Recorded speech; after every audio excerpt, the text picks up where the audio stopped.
the New York court recognized there is a proliferation of alternative litigation financing in the United States, partly due to the recognition that litigation funding allows lawsuits to be decided on their merits and not based on which party has deeper pockets or stronger appetite for protracted litigation.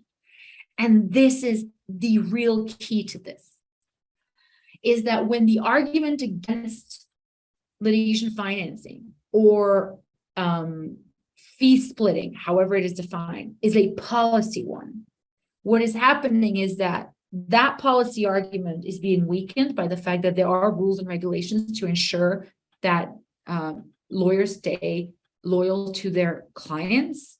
But there is a very strong policy argument that access to capital is access to justice. And therefore, allowing litigation financing serves the purpose of seeking truth, which is supposed to be the purpose of our judicial system. And that is where litigation financing is aligned with the entire goal of our judicial system.